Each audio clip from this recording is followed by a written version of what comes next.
Shalom kekasih Kristus, senang kembali kita dapat mendengarkan renungan melekat dalam Tuhan. Saya berharap kita semua tetap semakin yakin dan percaya akan Tuhan, sekalipun kehadiran Tuhan tidak kita rasakan secara kasat mata. Dan untuk dapat merasakan akan hadirnya Tuhan, kita harus mempertajam iman kita. Mari kita berdoa. Tuhan Yesus, terima kasih buat kesempatan yang indah pada hari ini. Biarlah kami terus diisi dengan kebenaran firman-Mu, baik hati dan pikiran kami, sehingga melalui kebenaran firman Tuhan inilah iman kami semakin dipertajam dan semakin kami mengenal Tuhan dengan lebih baik. Tuhan, tuntun kami lewat kebenaran firman Tuhan inilah kami semakin yakin dan tidak seperti apa yang dilakukan oleh Thomas, di mana mempertanyakan atau meragukan sebelum semuanya itu disaksikan secara kasat mata. Tuhan, ampuni kami bila kami seringkali gagal atau seringkali kami tidak yakin akan kebenaran firman-Mu, terlebih Tuhan tentang hadir-Mu di dalam kehidupan kami. Maka dari itu Tuhan, pimpin kami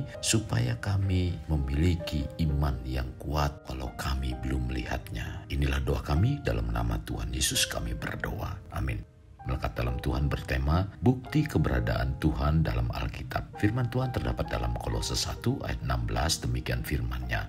Karena di dalam Dialah telah diciptakan segala sesuatu yang ada di surga dan yang ada di bumi, yang kelihatan dan yang tidak kelihatan, baik singgasana maupun kerajaan, baik pemerintah maupun penguasa. Segala sesuatu diciptakan oleh Dia dan untuk Dia. Keberadaan Allah menjadi dasar bagi studi teologi. Alkitab tidak berusaha untuk membuktikan keberadaan Allah, melainkan menerimanya begitu saja. Kitab suci mengungkapkan keberadaan dan sifat-sifat Allah, tetapi yang banyak mempertanyakan bukan keberadaan Allah, melainkan siapakah Allah itu. Inilah yang dipertanyakan, baik dalam Perjanjian Lama dan Perjanjian Baru. Bagi kita sebagai orang Kristen, keberadaan Tuhan adalah keyakinan yang sangat penting dalam ilmu tentang Tuhan atau teologi. Dalam teologi atau ilmu tentang Tuhan, di agama Kristen yang menyatakan tentang keberadaan Tuhan merupakan keyakinan yang amat pasti. Pengandaian ini bukan semata-mata berpendapat bahwa ada sesuatu ide atau gagasan, suatu kuasa atau suatu kecenderungan terarah yang dapat disebut sebagai Tuhan. Tetapi sesungguhnya ada suatu pribadi yang keberadaan dan kehadirannya bersumber pada dirinya sendiri. Dan keberadaan Tuhan merupakan pribadi yang asal mula dari segala sesuatu, bahkan jauh melampaui segala makhluk ciptaan. Tetapi pribadi itu pula yang terlihat dalam segala bagian dari ciptaan. Namun ini tidak berarti bahwa keberadaan Tuhan mampu dibuktikan secara logika tanpa keraguan. Tetapi kebenaran tentang keberadaan Tuhan hendaknya dapat diterima dengan iman, di mana iman yang dimiliki harus didasarkan atas informasi yang dapat dipercaya, paling tidak dapat dibuktikan walau tidak seakurat secara pengetahuan yang dapat dirinci satu persatu. Orang Kristen menerima kebenaran tentang keberadaan Tuhan dengan iman.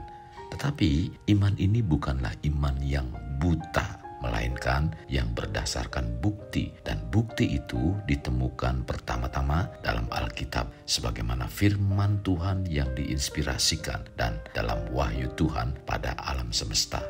Memang dalam Alkitab tidak menyatakan dengan akurat atau tegas, apalagi dalam bentuk penjelasan yang sangat masuk akal. Tetapi pernyataan dalam Alkitab tentang keberadaan Tuhan yang paling dekat adalah Ibrani 11 ayat 6. Tetapi tanpa iman tidak mungkin orang berkenan kepada Allah. Sebab barang siapa berpaling kepada Allah, ia harus percaya bahwa Allah ada dan bahwa Allah memberi upah kepada orang yang sungguh-sungguh mencari Dia.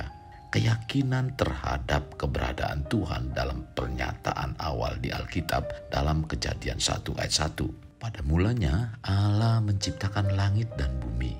Pernyataan ini bukan saja menyatakan bahwa Allah pencipta langit dan bumi, akan tetapi ada juga yang menyatakan bahwa Allah adalah penopang sejumlah ciptaannya dan berkuasa memberkati dan memusnahkan masa depan pribadi dan bangsa-bangsa, tercatat dalam Yeremia 30 ayat 14. Kejadian 1 ayat 1 juga menyaksikan bahwa Allah mengatur segala sesuatu sesuai dengan kehendaknya dan menyatakan perwujudan secara bertahap sampai pada rencana agung penyelamatannya.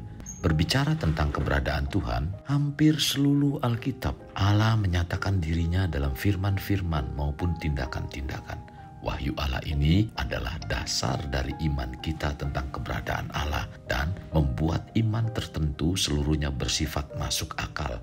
Tetapi harus senantiasa diingat bahwa hanya melalui iman saja kita dapat menerima wahyu Allah dan mampu memiliki pemahaman yang benar dalam iman.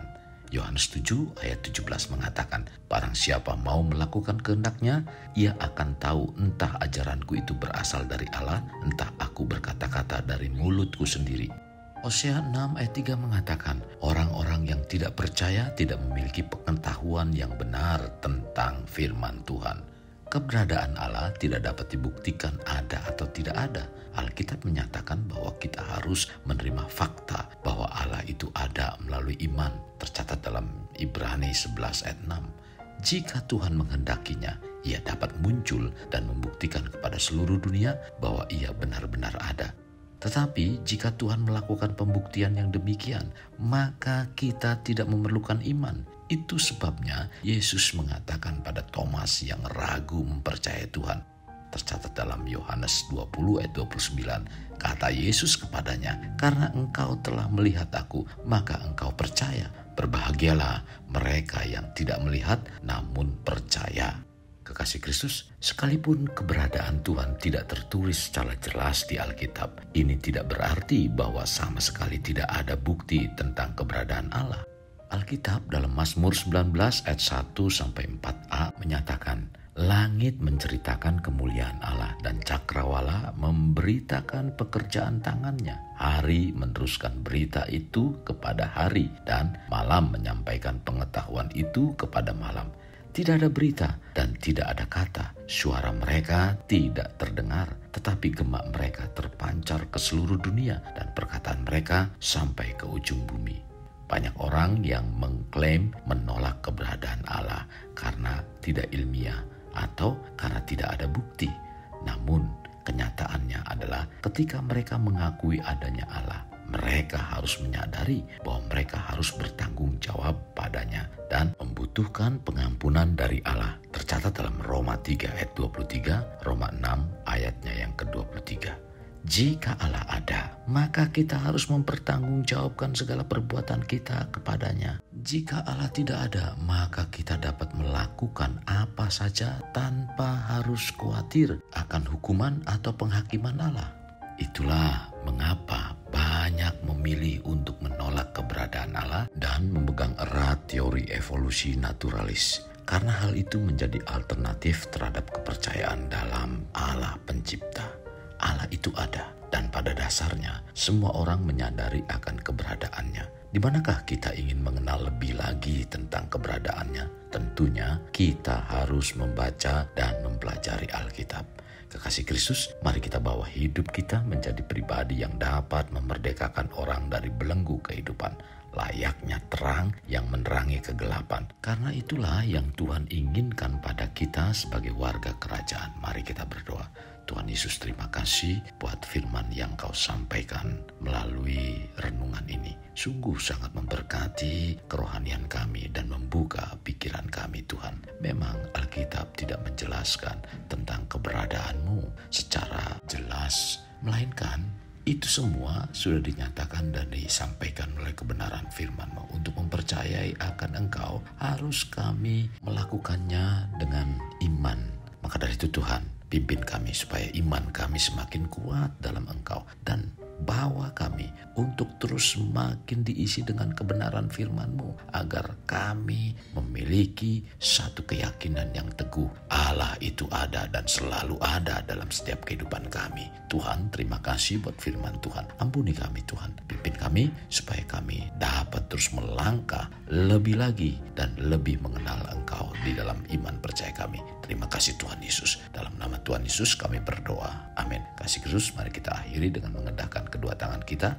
terimalah anugerah berkat dari Allah Bapa, kasih sayang daripada Yesus Kristus, dan persekutuan dengan Roh Kudus yang memberkati, melindungi, dan menyinari engkau dengan wajah-Nya, serta memberi engkau kasih karunia di mana Tuhan menghadapkan wajah-Nya kepadamu dan memberi engkau damai sejahtera. Tuhan juga mencurahkan berkat secara rohani, berkat secara jasmani, dan berkat secara ekonomi, di mana berkat Abraham, berkat Ishak, berkat Yakub dicurahkan dan dilimpahkan dari saat sekarang sampai Maranatha tiba, dalam nama Tuhan Yesus. Amin. Sampai jumpa di renungan berikutnya. Tuhan Yesus memberkati. Jangan lupa like, share, dan subscribe.